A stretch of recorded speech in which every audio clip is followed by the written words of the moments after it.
In case you missed it, iOS 18, iPadOS 18, and macOS Sequoia just launched publicly, and there's one thing every IT admin or anyone who manages a fleet of Apple devices should know, especially if you use MAC address filtering for Wi-Fi network connection approval. The big news is Apple devices will now rotate MAC addresses when connected to a Wi-Fi network. Let me explain. To connect to a Wi-Fi point, a device needs a network interface card, which is the hardware component that enables the transfer of data between the device and the access points. Each network interface card has a unique MAC address assigned to it by its manufacturers to ensure that data is always sent to the correct device. On your iPhone, if you go to General and then click on About, you should see your real hardware MAC address. Think of it this way. If I want to send a package to John Doe, I would obviously need an address because, there are lots of John Does out there in the world.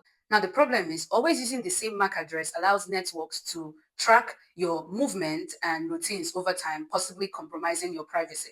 For example, if you go to the mall every Friday and every time you go there, you connect to the Wi-Fi network, over time, that data could be used to track your routine.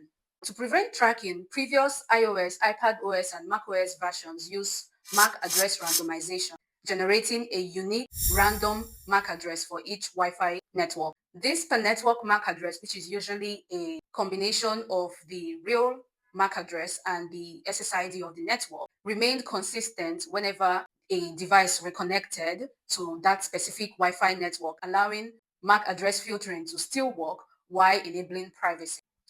And here's a tip. If you want to see the random MAC address of the Wi-Fi network you're currently connected to on your iPhone, go to Settings and then click on Wi-Fi. Now, things have changed.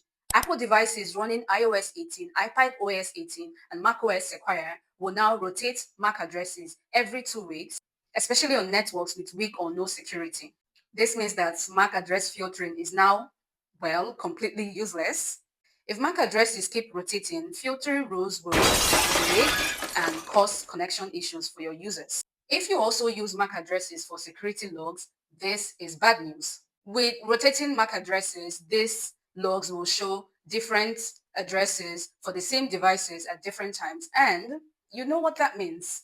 Now, there's a bit of a good news, if you will. If you're an admin, you can use MDM tools like Jamf to disable this feature for managed devices on specific networks.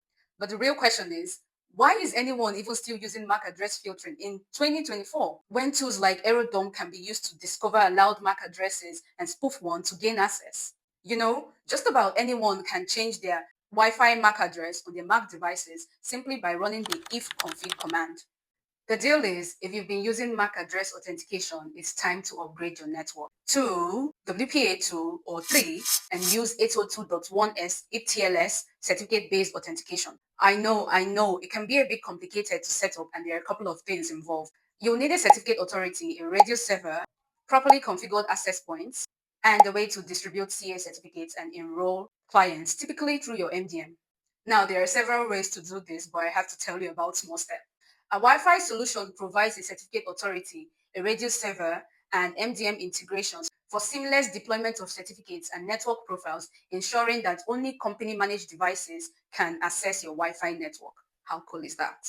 We integrate with several MDMs, Jamf and Intune inclusive, and also several access points like Ubiquiti Unify, MicroTiv, AeroHive, Aruba, Meraki, and so much more. Check out our Wi-Fi setup guide linked in the description for detailed instructions. Until then, keep your network safe. If you like this video, please subscribe. My job depends on it. Thanks.